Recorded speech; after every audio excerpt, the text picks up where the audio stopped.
इस मेगा सम्मान समारोह के आयोजक हमारे झारखंड के सभी समाजसेवी को मेरा सादर प्रणाम।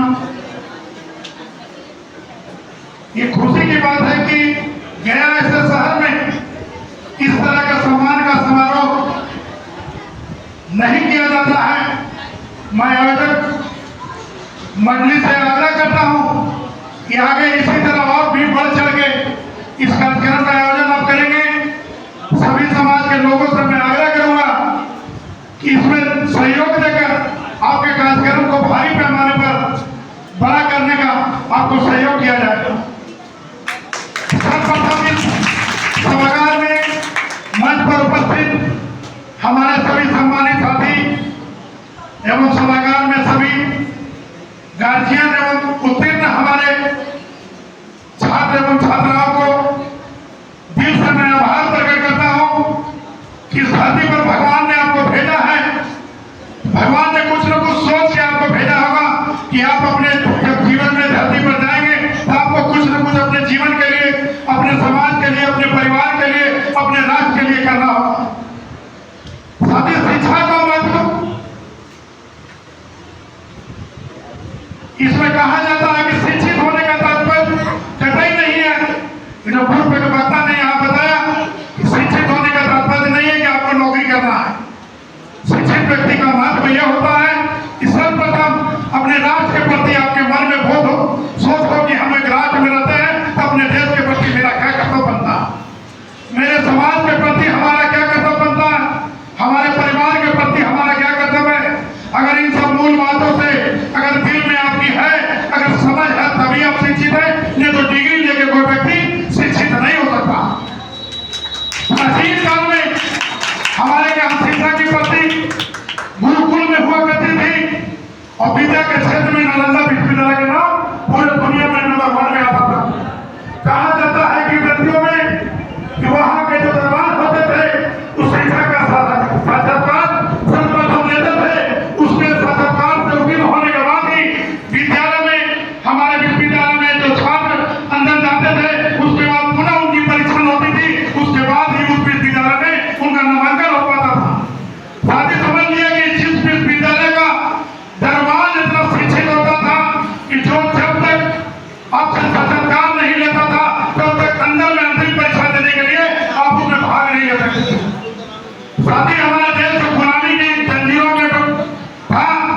उसमें मैकाले के शिक्षा पद्धति ने हमारे राष्ट्र की शिक्षा को और न्याय व्यवस्था को चौपट कर दिया। हमारे यहाँ संस्कृत में शिक्षा होती थी, डिग्री की व्यवस्था जो आज हम लोग देख रहे हैं, डिग्री की व्यवस्था मैकाले ने लाया। शिक्षित हमारे योग्यता की बात कब आती है कि जब नौकरी में लोग जाते हैं, सरकार की नीतियों का आज बदलाव हुआ है कि नौकरी में डिग्री आप फर्स्ट डिवीजन में चाहे आप टॉप किए नहीं, लेकिन नौकरी के लिए योग्यता परीक्षा जब उत्तीर्ण करेंगे तभी आपको नौकरी कर सकते हैं। उसके बाद है कि शिक्षा में विभिन्न क्षेत्रों में आज हर स्तर पर सरकार ने तय किया है कि बेटी पढ़ाओ बेटी बचाओ, जिसके तत्वाधान में मैं महसूस कर रहा हूँ कि आज इस सभागार में आधी से ज्यादा संख्या में हमारी बेटियां यहाँ उपस्थित और उत्तीर्ण हुए हैं। जिनके लिए इस सभागार में उपस्थित सभी साथियों से मैं आग्रह करता हूँ कि ताली बजाकर इनके लिए अभिनंदन प्रकट करिए। इन्होंने आगे अपने जीवन में इसी तरह बनने का कार्य करेंगे, अपने परिवार के, अपने समाज का नाम और मान सम्मान बढ़ाने का कार्य करेंगे। साथ ही शिक्षा किसी धार्मिक बाधा को कभी भी दूर करने का कार्य नहीं करता। मैं कुरान भी पढ़ा हूँ। कुरान में सबसे ज्यादा बार अल्लाह का नाम लिया गया था, तकरीबन 25 बार। अगर दूसरे बार इल्म शब्द का प्रयोग कुरान में 750 बार किया गया है।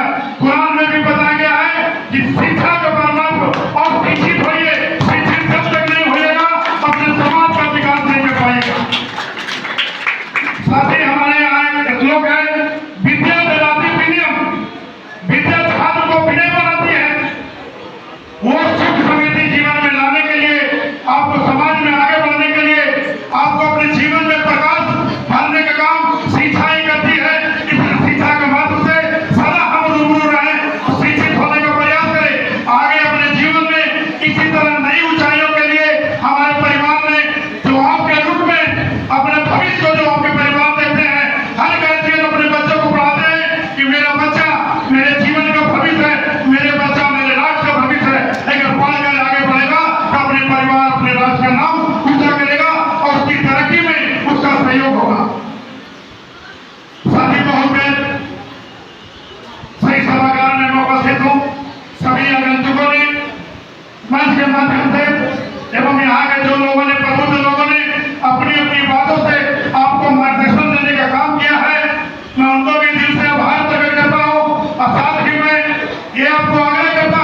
कि निरंतर